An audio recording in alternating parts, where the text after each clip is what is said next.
નમસ્તે વિદ્યાર્થી મિત્રો, ધોરણ 12 કોમર્સ વિષય BA પાઠ 7 અંકુશ જેના વિશે આજે અભ્યાસ કરવાનો છે. તો પાઠ 7 ની અંદર જે આપણે ચેપ્ટરનું નામ જ જે છે અંકુશ, તો અંકુશ કોને કહેવાય, અંકુશ શું છે, જેના વિશેની આપણે ચર્ચા કરવાની છે. તો આપણે અગાઉ પણ ઘણા બધા ચેપ્ટર જોયા, જે 1 થી 6 ચેપ્ટરની અંદર જે બીજા ચેપ્ટરથી જે ત્રીજા ચેપ્ટરથી શરૂ કર્યું આયોજન ને બધું, જે સંચાલનના કાર્યો જે અગાઉ આપણે ભણ્યા છે. તો સંચાલનના કાર્યોમાંનું જ એક કાર્ય જે અંકુશ છે. તો આપણે 7મા પાઠ અંકુશ જે બોર્ડની પરીક્ષાની અંદર કુલ 6 માર્કમાં પૂછાય, જેમાં કયા કયા વિભાગની અંદર પૂછાય, તો કે એક A વિભાગમાં 1 માર્કનો પ્રશ્ન, એક C વિભાગમાં અને એક D વિભાગમાં, એમ કરીને ટોટલ 6 માર્કનો પૂછાય. તો આપણે ખાસ ધ્યાન રાખશું કે 3 માર્કનો પ્રશ્ન આ ચેપ્ટરમાંથી પૂછાય, તો આપણે મોટામાં મોટા 3 માર્ક સુધીનો પ્રશ્ન આમાંથી તૈયાર કરવાના થાય.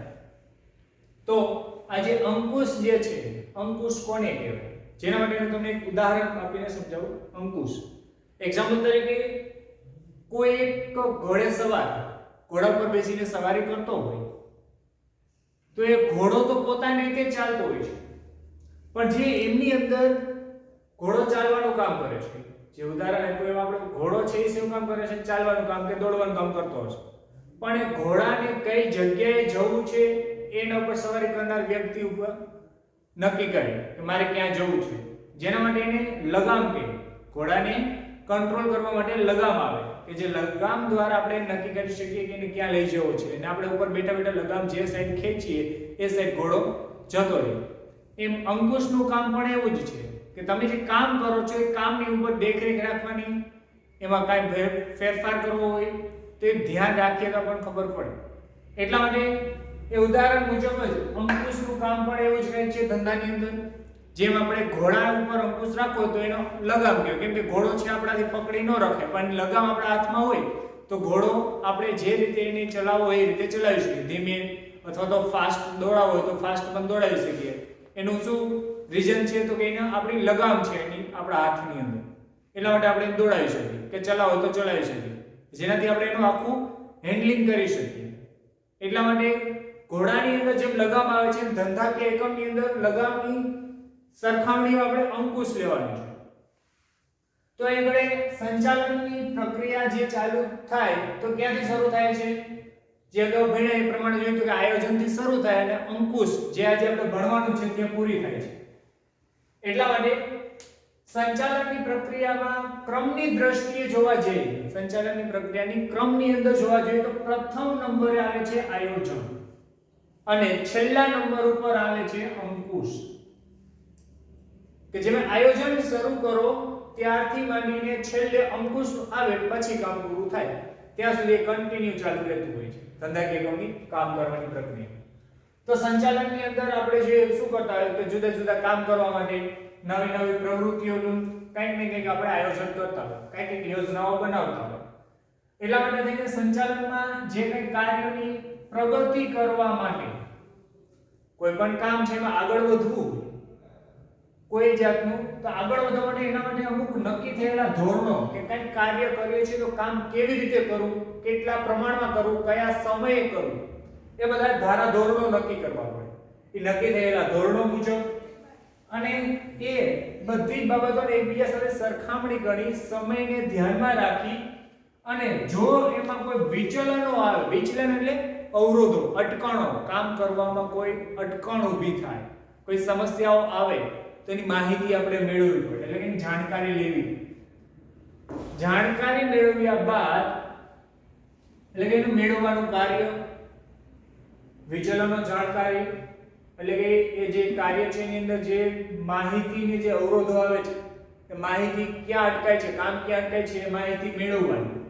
પછી એ બધું જ કામ કોણ કરશે, અંકુશ કરે છે. વિચલનોની માહિતી મેળવીને તેને દૂર કરવું, માહિતી મેળવી એટલે અવરોધો ક્યાં ક્યાં છે, કઈ જગ્યાએ અટકાય છે, એ કામને આપણે સુધારાલક્ષી પગલાં તરફ લઈ જવાનું. માહિતી મેળવી એટલે આપણને ખ્યાલ આવે કે આ જગ્યાએ સમસ્યા આવી, તો એવા સુધારાલક્ષી પગલાં લેવાના, એને દૂર કરવાની. ભૂલ જે છે ભૂલને દૂર કરવાની, આ બધી જ પ્રકારના કામ કોણ કરશે? અંકુશ કરશે. તો એનો અર્થ જોઈએ. તો અંકુશનો અર્થ તો કે ધંધાકીય એકમની અંદર કયા કાર્યો થઈ રહ્યા છે એ પહેલા નક્કી કરવું પડે આપણે, અને થઈ રહેલા કાર્યો એનું મૂલ્યાંકન કરવું પડશે. કે પહેલા આપણે અંકુશ રાખો એટલે આપણને ખબર હોય છે શું કામ થાય, કયું કામ થઈ રહ્યું છે એ આપણને ખબર હોય તો આપણે દેખરેખ રાખીએ.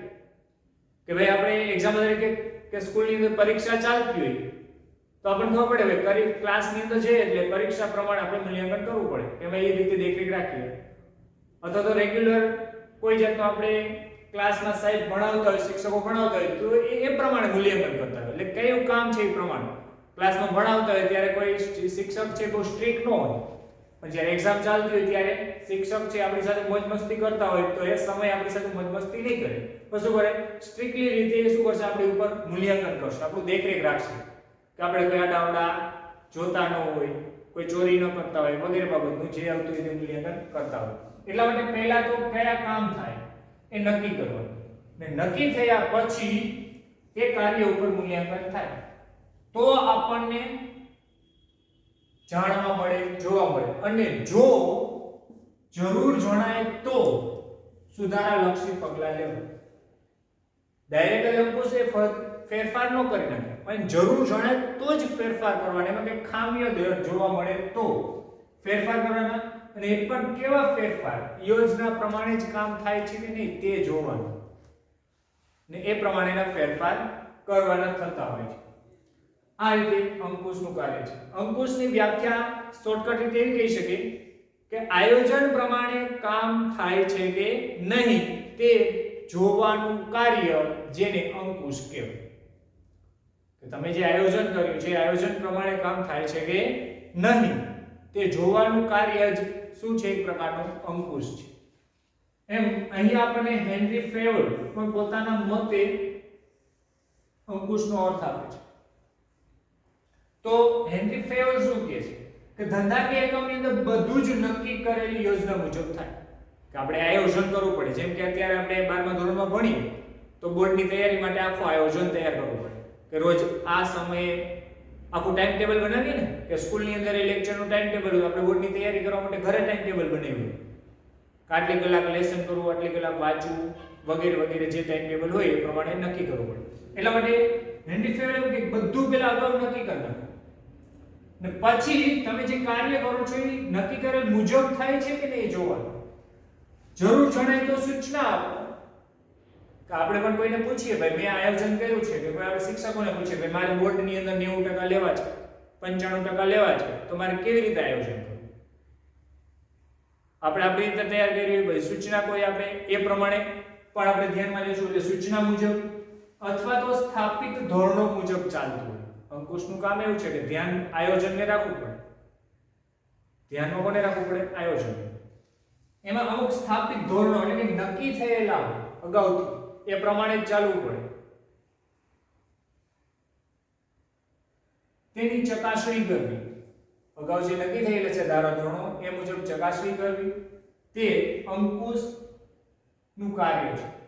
અને અંકુશ શું કરે છે? એનો મુખ્ય હેતુ શું છે અંકુશનો?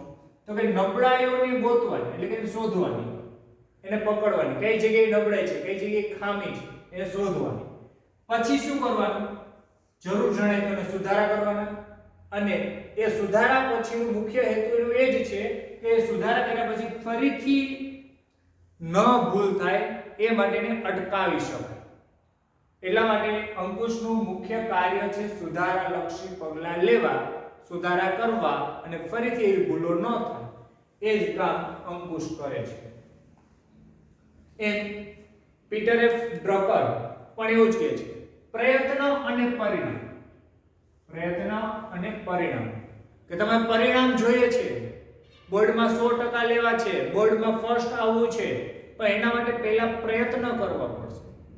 જો તમે પ્રયત્ન કરશો તો જ પરિણામ મળશે. બીજું શું કહે છે? સાધન અને ઉદ્દેશ્ય. હવે તમારી પાસે પ્રયત્ન કરવો છો, પરિણામ મેળવવું છે, જેના માટે સાધન સામગ્રી જોશે. અલગ અલગ મટીરીયલ્સ ની બુક્સ, બોર્ડમાં જે આપણે સારા માર્ક્સ મેળવવા હોય તો આપણી પાસે બુક હોવી જોઈએ, પ્લસ એને મહેનત કરવા માટે જે કે સાધન સામગ્રીની જરૂર પડે તમામ સાધનો હોવા જોઈએ, જેના માટે આપણો ઉદ્દેશ્ય નક્કી થયેલો છે, ધ્યેય નક્કી થયેલો હશે તો શક્ય બનશે. એટલા માટે પ્રયત્ન અને પરિણામ, સાધન અને ઉદ્દેશ્ય એની વચ્ચે સમતુલા સાધન, એમના વચ્ચે શું કરવાનું? સમતુલા સાધવાનું કાર્ય ને જ શું કહે છે? પીટર ડ્રેકર અંકુશ કહે છે. તો અહીંયા આપણે આજના વિડિયોની અંદર માત્ર અંકુશનો અર્થ જોયો છે.